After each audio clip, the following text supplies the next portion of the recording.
Nurse Redheart had seen a lot of weird things in her life. Ponies that changed into different colors because of a potion they had ingested, or the time that a number of ponies had been turned into a cacti by the local librarian. At this point in her career, she had thought that nothing could faze her. Boy, was she wrong. She had just finished reading a stack of medical records when the doors to the hospital were blown open in a huge gust of wind, scattering the papers across the room. She turned in a rage to the pony who had done that, to find a sight that dropped her jaw to the floor.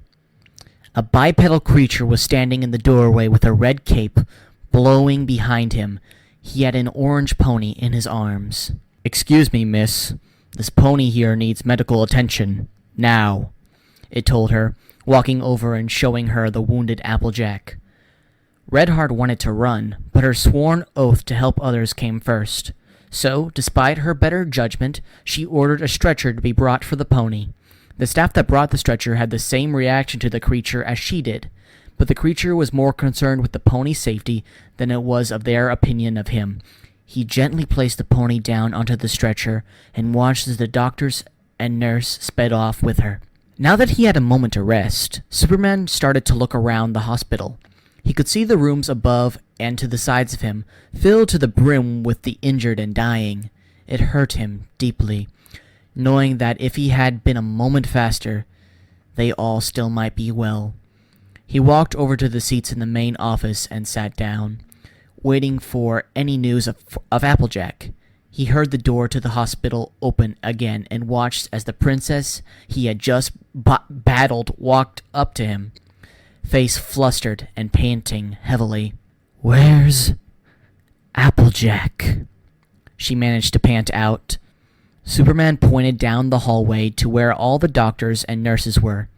Without another word, she left to go check on the pony, but stationed 2 guards who followed her to watch him. While Superman could no longer see the princess or Applejack, well, he could see, but chose not to do so. He could still listen in on their conversation with ease. He leaned back against the chair and simply tuned into their conversation. "Are you sure that's what he did?" he heard Celestia ask Applejack. "Well, I ain't certain. I was dead for most of it.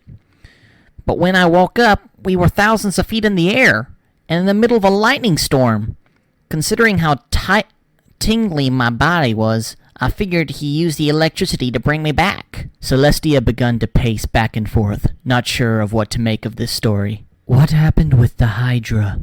"Well, it was incredible for what I saw.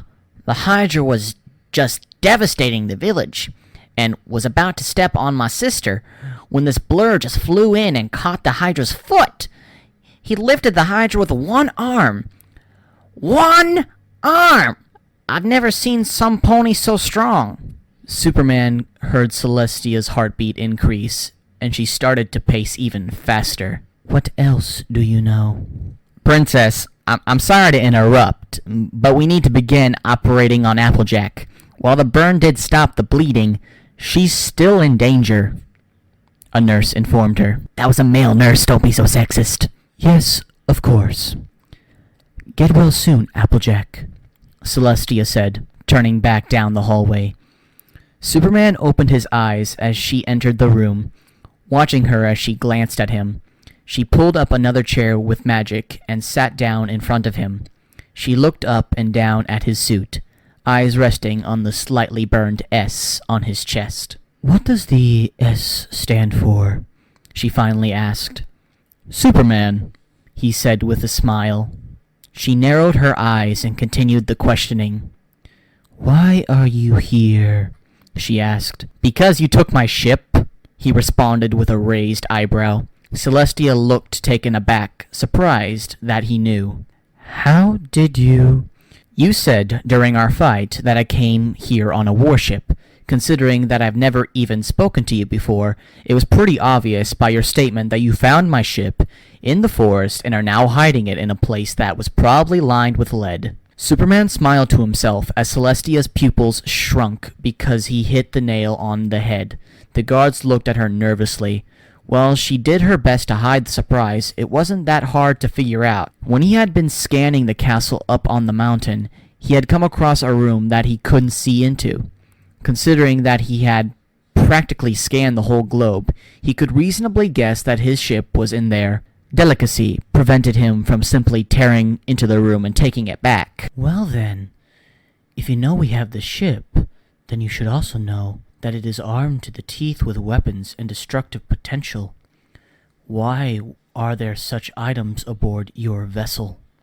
Celestia asked him in a threatening manner. The weapons are for my protection, he said with a shrug. Not that I need them. He didn't know why, but as he said this, Celestia's eyes narrowed and she glared at him. So, what you're saying is that you don't need your weapons to conquer us, that we are so weak and defenseless that you could easily take control of our world if you wanted. Superman raised an eyebrow at her. Where the heck did that come from? Ma'am, you're mistaken. I have no desire to— Then you must underestimate us greatly. I have the power to throw you into the sun. Wait a minute. Was Superman hallucinating, or did her eyes just flash green? A green similar to the color that the Hydra had. Something was amiss. Time to stop being so nice. For someone who is afraid of my power, you really want to be the one to make me stronger, he said with a smile, waiting for her reaction. As he expected, her temper only increased and she snarled at him again. Then how about the moon? Then how about the moon? I heard it's lovely this time of year, she retorted. Superman smiled at this as well. That's fine with me. It's only a short flight away. How did you survive my magic? It is the strongest in the land. I moved out of the way. With the speeds at which I can fly, that spell of yours looked like it was moving in super slow motion. He was getting up to her. He could feel it. She began to snarl again, and he could see the magic beginning to form on her horn. A quick glance at the two guards showed that they, too, were surprised by her behavior, confirming his belief. Something was wrong with the princess. He was preparing to bring her down when the hospital door opened again, and the ponies he had met earlier walked in. Twilight, Rainbow, and the CMC all looked at Superman and Celestia in confusion, wondering why they were glaring at each other. Princess, what's going on? Twilight asked. Celestia's eyes flashed back to normal, and she shook her head once. I think this may be a little bit too quick to call it, but I'm suspecting changelings. Back to the story. Oh. Nothing, Twilight. I was just talking with Superman here, she said with a smile. This change in personality was not lost on Superman, his eyes narrowing. She wasn't trying to hide her angry side. It was like her personality had done a 180, completely changed around to the opposite direction. Yes, just talking, Superman said with a smile. Your friend's down there. He jerked his thumb towards the back room where Applejack's surgery was being performed. The pony smiled at him and ran down the hallway to where Applejack was, all except for Applebloom, who stood awkwardly in front of him. Thanks for saving my sister, and the town, and every pony in it, she said with a small smile, walking over to him and wrapping a hug around his leg. Superman couldn't help but smile and patted her on the back. She let go and raced down the hall to her sister's side, leaving Superman to continue speaking with Celestia. Well, that was nice of her, Superman uttered aloud. Celestia looked back at him and shook her head again, seeming to have difficulty keeping her focus. She looked at him, and he noted that her eyes were a regular color now. Yes, I suppose I must go now. Thank you for your time. Celestia stood up and exited the hospital, still shaking her head. The two guards turned and followed her, casting one last glance at Superman before they left. Superman watched her go, not sure how to proceed. He knew that something was up, but it would be a very bad idea to bring down this planet's ruler based on theories. His thoughts were interrupted when he noted that the purple one, Twilight, was heading back to where he was sitting. "Shouldn't you be with your friends?" he asked. She flinched and looked back to Applejack's room before taking a seat across the table from him. She started eyeing him just like Celestia had done earlier, making assumptions about him before even getting to know him. He braced himself for another interesting talk. "Why spandex?" she asked. Superman was taken aback. Of all the questions he had expected her to ask, that was not one of them. She looked at him with a raised eyebrow and a slight smile, hints of jest in her eyes. "The suit is designed on what my race wore back on my home planet. It is sort of a way to remember them," he explained a little awkwardly. "It's designed on the pattern of clothing that my father wore." Twilight looked at him in a new state of interest, pulling a notebook out of thin air and beginning to write down what he said. "You said your race wore, not wears. Does that mean your home is—" "Yes. My home world was destroyed when I was a baby," he said with a sigh. He didn't want to tell them this much about himself so soon, but if telling them the truth got them to trust him, then it was for the best. "My father built a ship for me so I could escape, and shot me across the stars in my planet's final seconds to a small planet called Earth. It is my adopted home now."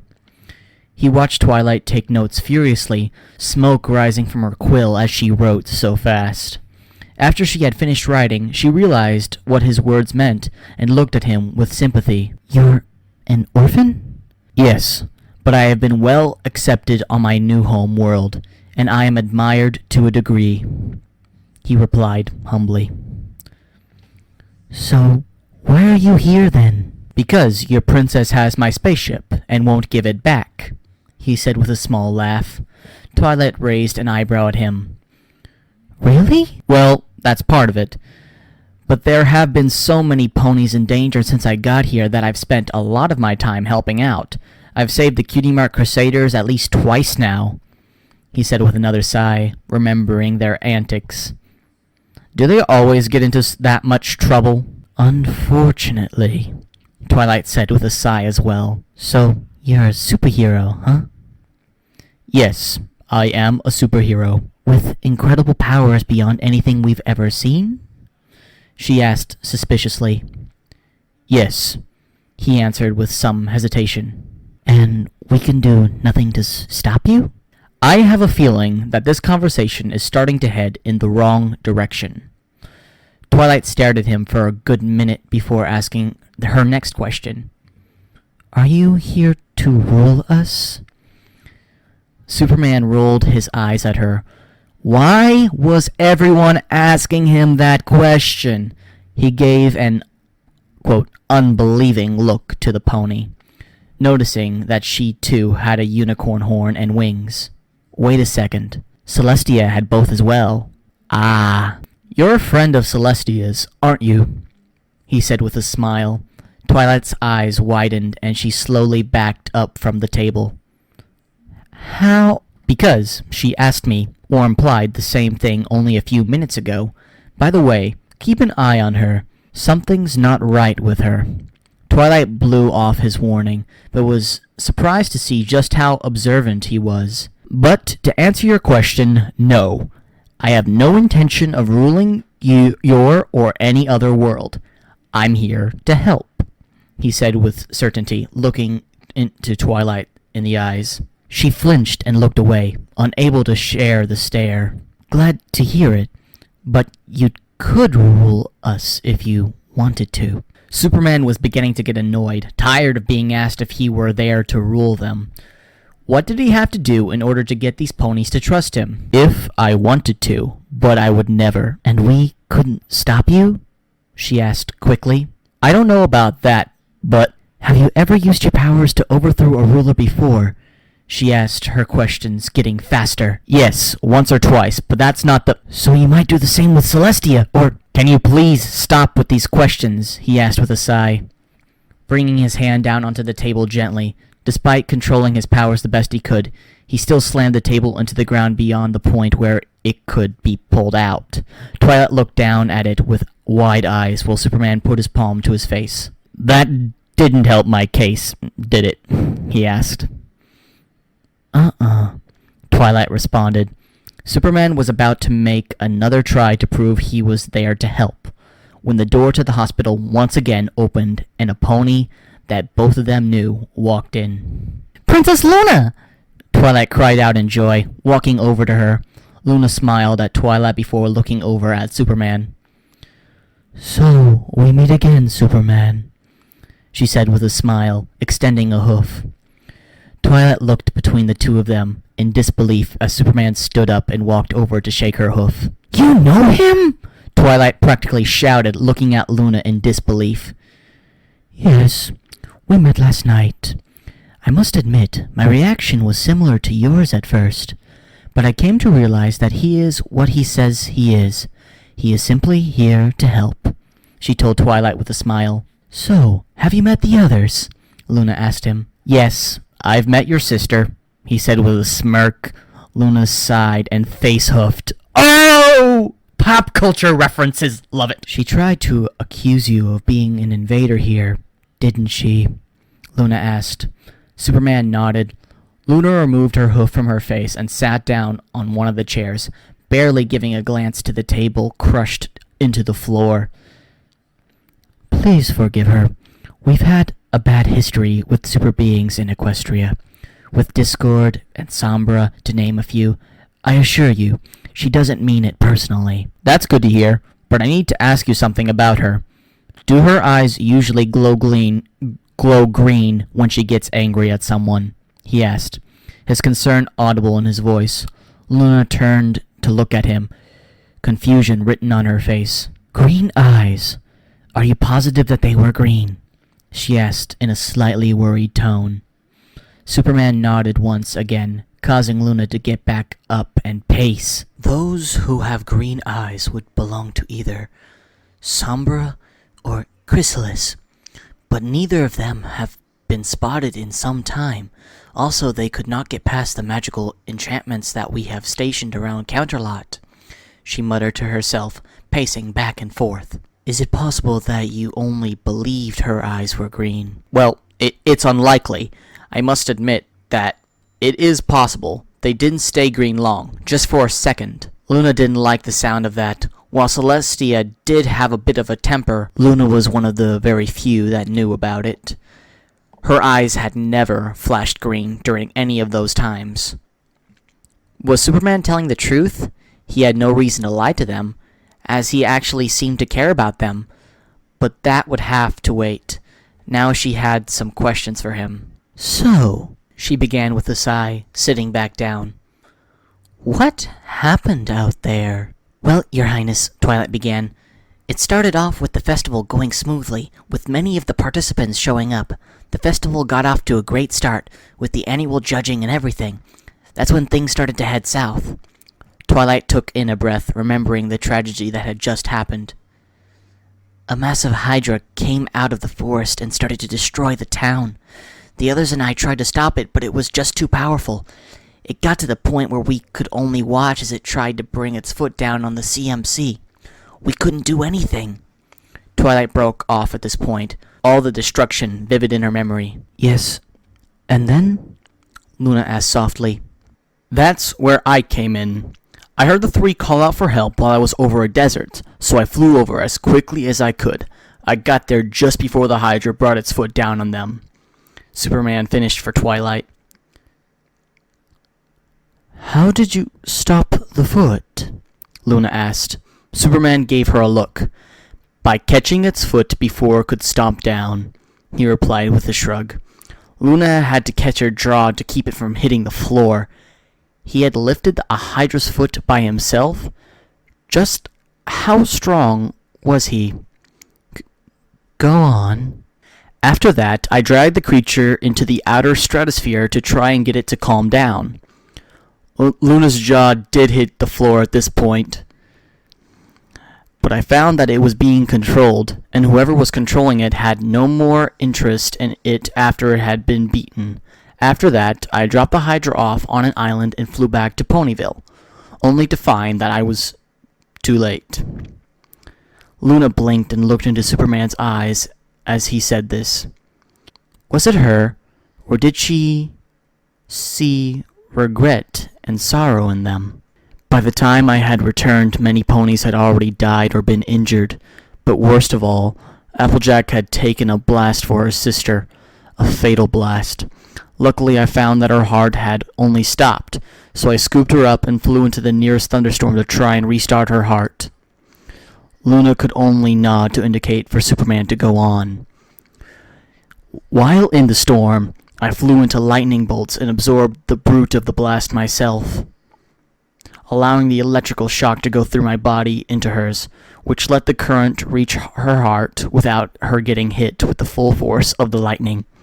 It took a few tries, but I was finally able to get her heart started again. After she was breathing, I dropped her off at this hospital. The rest I'm sure you know. Luna and Twilight didn't know what to say. They didn't want to believe that he could perform all those feats with ease, but the evidence was too great to ignore. Twilight finished taking notes while Luna looked at him curiously. He was a potential threat, but he could be an even greater ally. Well then, from what you have told me, I believe I owe you two things. First is an explanation. I told Celestia that I saw a strange vessel enter the Everfree Forest and told her where it had landed. So in a way, I am responsible for the loss of your ship. Superman raised an eyebrow, but shrugged with a grin. It wasn't like he didn't know where it was anyway.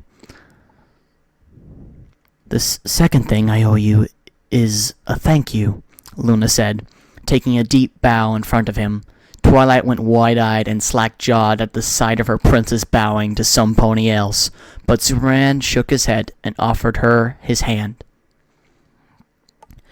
I appreciate the thanks, but no one needs to bow to me, he told her, grabbing the hoof as she extended and pulling her to her hooves.